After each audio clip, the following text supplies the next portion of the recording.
Shalom, selamat pagi Bapak Ibu, saudara yang terkasih dalam Tuhan Yesus Kristus.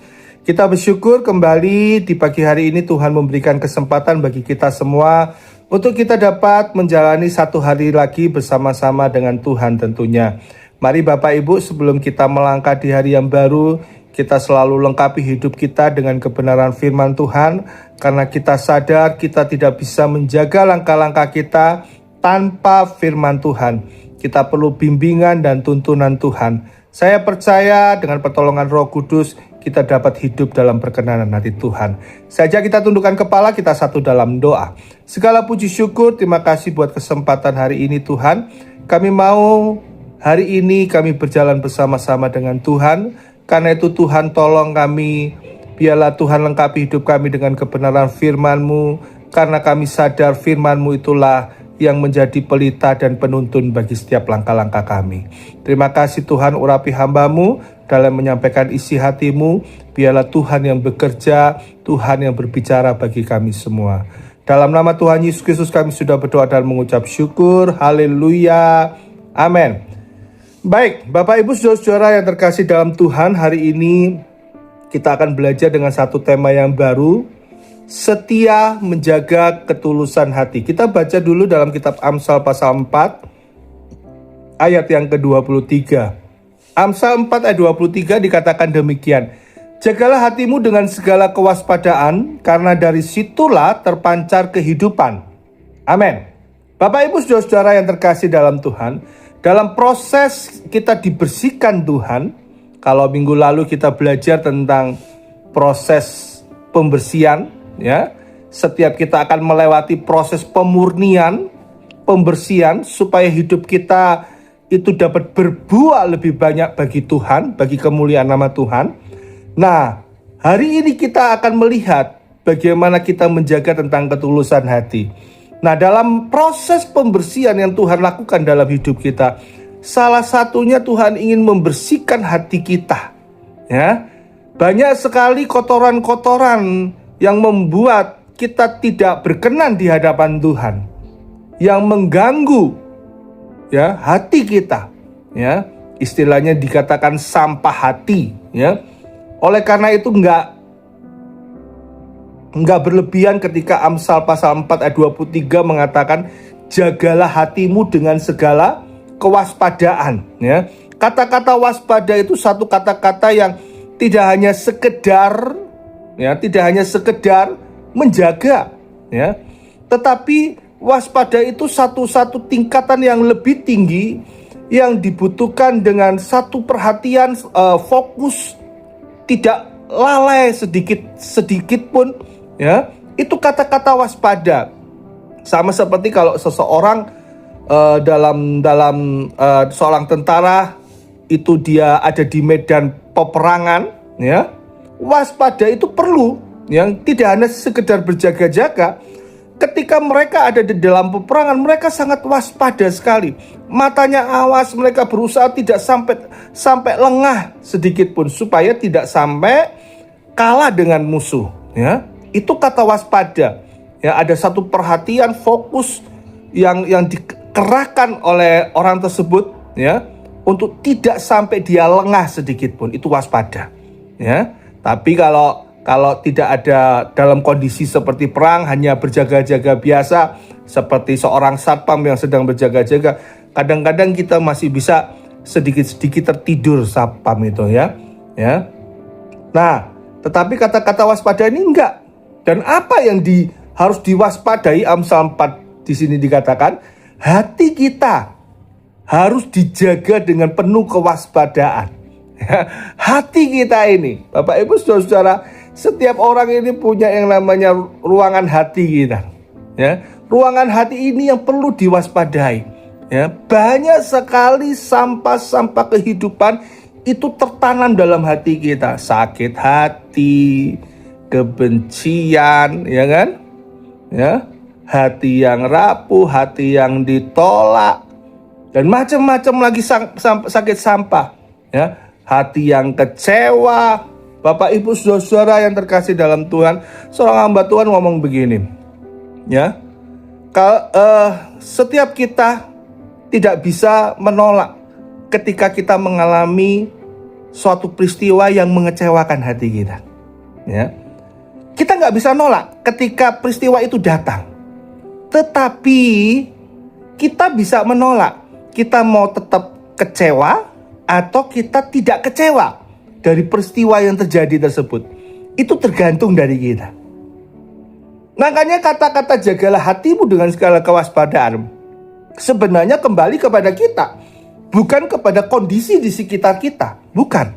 Tapi kembali kepada kita. Apakah kita benar-benar aware, menjaga betul hati kita, ya, atau kita biarkan sampah itu tertimpa dalam hati kita, dalam hidup kita, ya, seperti kekecewaan, seperti kebencian, seperti kemarahan, ya. Kita nggak bisa menghindari ketika peristiwa itu harus lewat dari hadapan kita, harus menghampiri hidup kita, tapi kita bisa menolak, ya. Ketika peristiwa sampah hati itu ada di depan kita, itu tergantung dari kita. Ya, oleh karena itu Amsal 4 ayat 23 sekali lagi dikatakan, jaga hati kita dengan penuh kewaspadaan. Kenapa? Karena dari situlah, dari hati itu terpancar kehidupan. Ya, hidup seseorang satu hari itu bisa bad mood, ya. Ketika dia biarkan hatinya, ya, tertimpa banyak hal, menerima banyak sampah, ya. Padahal kita bisa membuang sampah itu, ya. Kita bisa menolak sampah itu, walaupun peristiwa itu lewat dari hidup kita, mendatangi hidup kita, tapi kita bisa menolak. Ya.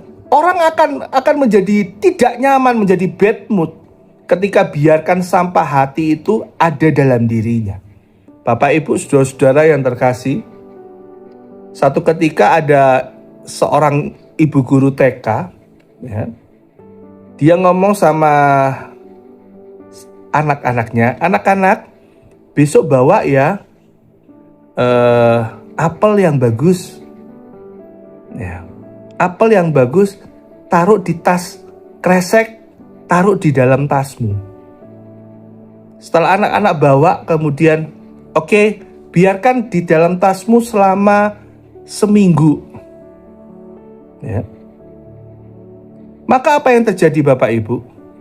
Apel itu semakin lama karena ditutup rapat dengan plastik, pembusukan itu lebih cepat. Ya. Pembusukan lebih cepat karena ongkep, ya. Apa itu ongkep? Tertutup dengan rapat, tidak ada udara, ya, sehingga pembusukan lebih cepat. Dan kita tahu segala sesuatu yang busuk itu berbau tidak enak. Berbau tidak enak. Ya. Maka sang ibu guru tanya, anak-anak siapakah yang masih membawa tasnya? Dia bilang, Bu guru, kami tidak bawa lagi tas itu. Loh, kenapa kok tidak bawa tasnya? Karena bau. Ya. Mereka katakan karena bau. Nah, demikian juga dengan kalau kita menyimpan yang namanya sampah hati, entah itu kebencian, entah itu kemarahan, entah itu kepahitan, ya, sampah hati itu kita biarkan tersimpan, lama-lama yang awalnya nggak apa-apa, akhirnya menjadi bau. Dan yang rugi siapa? Adalah orang yang menyimpan sampah hati itu, bukan orang lain, bukan orang yang membuat dia benci, bukan. Tapi dirinya sendiri yang mau menyimpan sampah sakit hati itu. Ya. Oleh karena itu, firman Tuhan katakan, ayo jaga hatimu dengan segala kewaspadaan. Karena dari situlah terpancar kehidupan. Ya. Bapak, Ibu, saudara-saudara, bagaimana seseorang bisa menjaga, ya, hidupnya tetap tulus hati, tidak ada sesuatu yang busuk dalam dirinya, yang dia simpen dalam dirinya. Ya, Bapak Ibu, kita perlu mengerti ada beberapa hal bagaimana kita bisa menjaga hati kita supaya tetap tulus di hadapan Tuhan. Karena banyak anak-anak Tuhan Yang awalnya melayani, diberikan pelayanan pertama itu begitu antusias, mereka begitu menghargai, ya, begitu menghargai kesempatan yang diberikan. Tapi setelah sekian tahun, ya, menjalani pelayanan tersebut, mulai biasa, mulai ya dilayani, tapi dengan tidak maksimal, dengan tidak sepenuh hati lagi. Bahkan ketika pelayanannya kemudian tidak mendapatkan reward, tidak mendapatkan pujian dari orang lain, dia kecewa. Padahal awalnya ketika dia dilayani, diberi kesempatan saja, dia benar-benar rasa bersyukur bisa mendapat kesempatan itu. Tapi dengan berjalannya waktu, kalau kita tidak menjaga hati kita dengan tulus, ya, kita tidak tulus hati, ya, itu bisa menyimpang. Iblis buat menyimpang. Kita nggak sedang meninggalkan gereja, bahkan mungkin kita tidak sedang meninggalkan pelayanan. Tetapi ketika pelayanan kita tidak dihargai, tidak dilihat orang, ya, bahkan mungkin dibanding-bandingkan dengan orang lain, kemudian kita kecewa, kita marah, kita jengkel, dan kita biarkan itu terus ada dalam hidup kita. Hati-hati, itu merusak hidup kita, ya, itu merusak hidup kita. Oleh karena itu, bagaimana cara kita menjaga ketulusan hati? Yang pertama, setialah menjaga motivasi yang benar. Itu yang pertama. Seseorang perlu tulus hatinya dalam menjalani hidup-hidupnya, supaya hatinya tidak tercemar oleh sampah hati. Maka yang diperlukan, dia harus menjaga motivasinya dengan benar. 1 Samuel pasal 16 ayat yang ke-7, satu kisah. Dikatakan di situ demikian, tetapi berfirmanlah Tuhan kepada Samuel, janganlah pandang parasnya atau perawakannya yang tinggi, sebab aku telah menolaknya. Bukan yang dilihat manusia yang dilihat Allah. Manusia melihat apa yang di depan mata, tetapi Tuhan melihat hati. Tetapi Tuhan melihat hati. Ya, ini peristiwa di mana Samuel diutus Tuhan untuk ke rumah Isai dan untuk mengangkat salah satu anak Isai, ya, untuk menjadi raja, menggantikan Saul yang ditolak Tuhan. Ya. Pada awalnya Samuel melihat anak-anak Isai yang pertama, yang kedua, dan selanjutnya itu anak-anak yang punya perawakan yang pantas, cocok jadi seorang raja. Ya.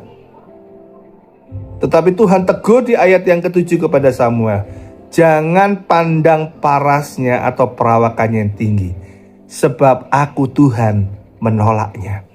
Bukan yang dilihat manusia yang dilihat Allah. Manusia melihat apa yang di depan matanya, tetapi Tuhan melihat hati. Bapak Ibu Saudara-saudara, Tuhan memilih hidup kita karena Tuhan melihat hati kita seharusnya. Ya. Dan ketika Tuhan melihat hati, itu yang menjadi fokus utama Tuhan untuk mengangkat hidup kita. Nah, jagalah hati kita dengan benar, satu motivasi yang benar, mengerti tujuan hidup kita, motivasi kita. Ketika kita memutuskan untuk melayani, kita memutuskan untuk memberkati seorang lain, ya, menjadi berkat, ya, kita lakukan segala sesuatu, perhatikan motivasi kita, ya. Karena yang Tuhan lihat adalah hati kita. Tuhan tahu ketika kita ambil sesuatu, mengerjakan sesuatu dengan tujuan yang salah, Tuhan tahu hati kita. Ya, Tuhan tahu hati kita dan Tuhan tidak pernah salah. Ya, manusia bisa salah, ya, menilai orang lain, tetapi kalau Tuhan yang menilai, Tuhan tidak pernah salah. Lebih baik kita diakui Tuhan daripada kita diakui manusia semata. Ya, akan lebih bagus kita diakui Tuhan dan juga manusia tentunya. Ya. Tapi kalau disuruh pilih, lebih baik kita diakui Tuhan daripada diakui manusia. Lebih baik kita diperkenan Tuhan daripada diperkenan manusia. Kalau disuruh pilih. Tapi alangkah lebih bijaknya seperti Tuhan. Dia dikasih manusia, tapi juga dikasih Allah. Ya, kita lihat di sini.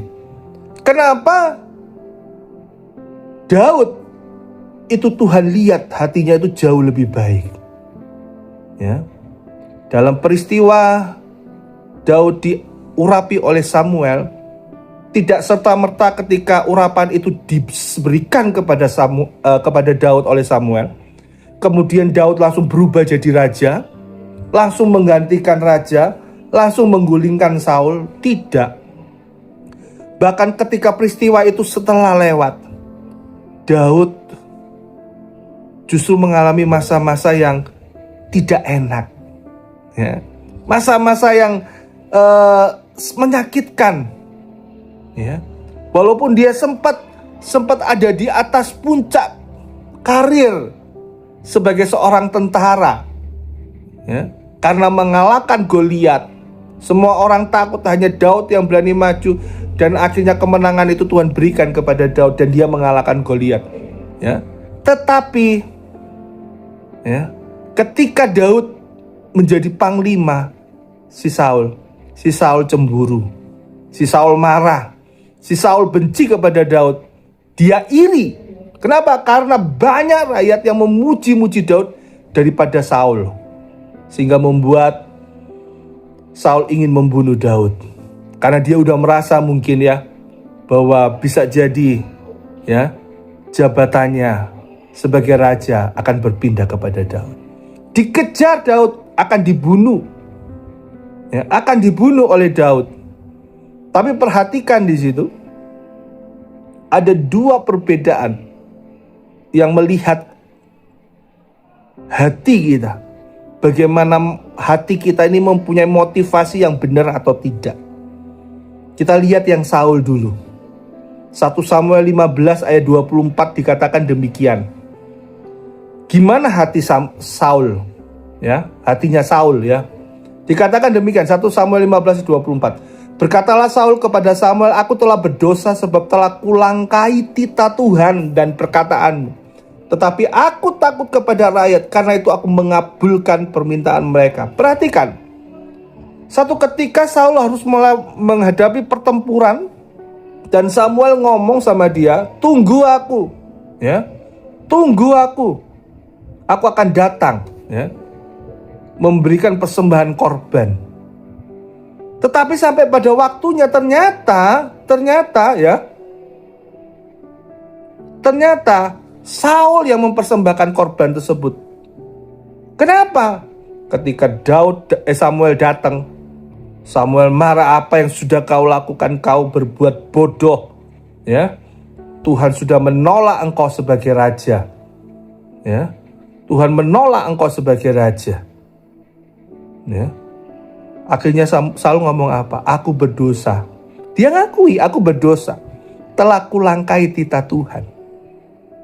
Kenapa kok dia sampai berbuat itu? Bagian B, 24 bagian B dikatakan, tetapi aku takut kepada rakyat, karena itu aku mengabulkan permintaan mereka. Karena kondisi yang kelihatannya sangat mendesak, membuat Saul akhirnya mutusin, ya sudah, biarkan aku yang mempersembahkan korban. Ya. Perhatikan, Saul tidak lagi melihat apa kata Tuhan, apa perintah Tuhan, tapi Saul lebih fokus kepada apa yang diinginkan rakyatnya. Ya. Sehingga apa? Dia melakukan satu kesalahan yang sangat fatal. Ya. Dia melanggar perintah Tuhan. Orang yang melanggar titah Tuhan itu adalah orang yang memberontak kepada Tuhan. Ya. Tanpa sadar benih pemberontakan itu ada dalam diri, walaupun belum jelas-jelas berontak. Tapi kalau dia melanggar titah Tuhan, ada benih pemberontakan di dalamnya. Karena dasar itulah motivasi Saul sudah berubah. Dia nggak cari bagaimana cara menyenangkan hati Tuhan, tapi bagaimana dia menyenangkan hati rakyatnya. Bagaimana motivasi kita? Apakah apa yang kita lakukan selama ini kita benar-benar persembahkan untuk Tuhan, atau kita hanya benar-benar untuk mempersembahkan ke orang lain dan kepada diri kita sendiri, supaya kita diakui, supaya kita dihargai, ya, supaya kita dipandang. Bapak Ibu Saudara, jangan seperti Saul. Lakukan segala apa yang Tuhan percayakan dalam hidup kita, semuanya untuk kemuliaan nama Tuhan. Daud bagaimana sikapnya?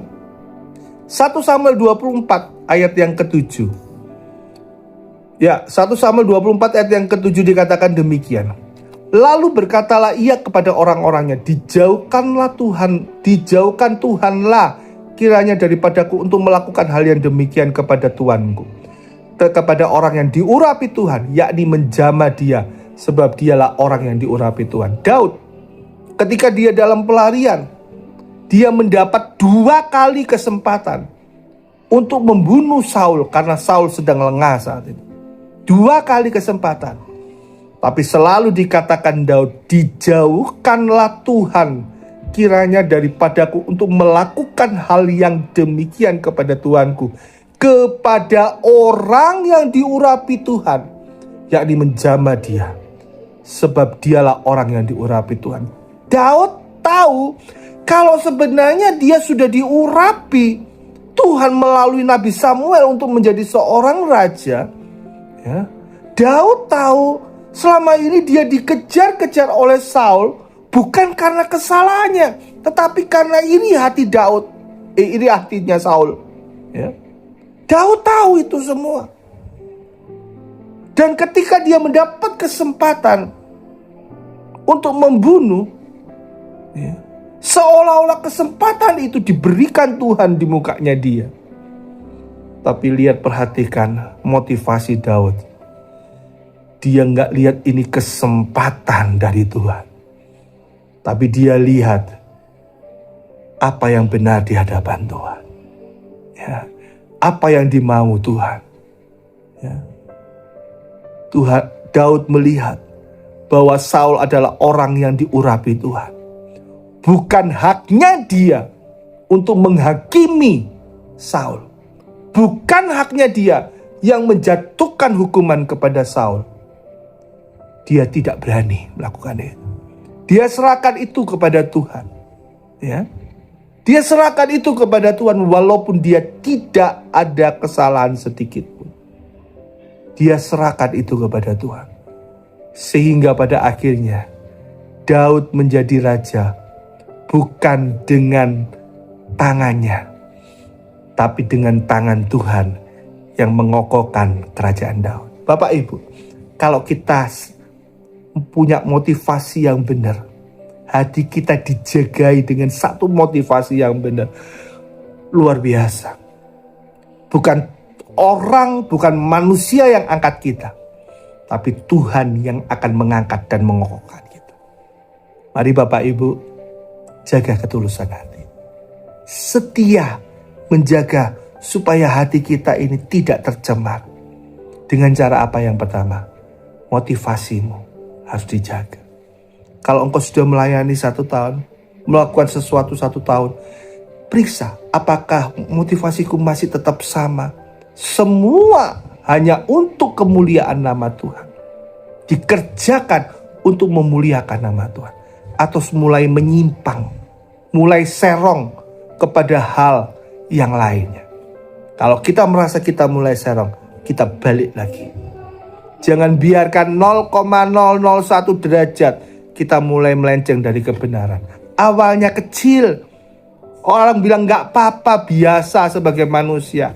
Hai, kalau kita sadar kita sudah mulai melenceng walaupun kecil, baliklah kepada poros 0, poros yang benar, supaya kita tidak terus melenceng lebih jauh. Amin. Tuhan Yesus memberkati kita semua. Saya ajak kita tundukkan kepala kita satu dalam doa. Segala puji syukur, terima kasih buat kebenaran firman-Mu hari ini. Kami mendengar supaya kami menjaga hati kami dengan kewaspadaan, supaya kami tetap tulus hati, punya motivasi yang benar di dalam hidup kami, baik dalam segala hal apapun maupun dalam hal rohani pelayanan kami, supaya kami tetap punya motivasi benar yang benar, yaitu Tuhan, semuanya untuk kemuliaan nama Tuhan. Apa yang harus kami kerjakan, tolong kami sebagai umat-Mu, supaya kami tetap hidup dalam kebenaran-Mu. Terima kasih untuk firman-Mu hari ini Tuhan, meteraikan dalam setiap hati kami masing-masing. Berkati umat-Mu sepanjang hari ini, berkati segala aktivitas kami, pimpin dan tuntun, supaya semuanya menyenangkan hati Tuhan. Dalam nama Tuhan Yesus kami sudah berdoa. Haleluya. Amin. Selamat pagi, Tuhan Yesus memberkati kita semuanya.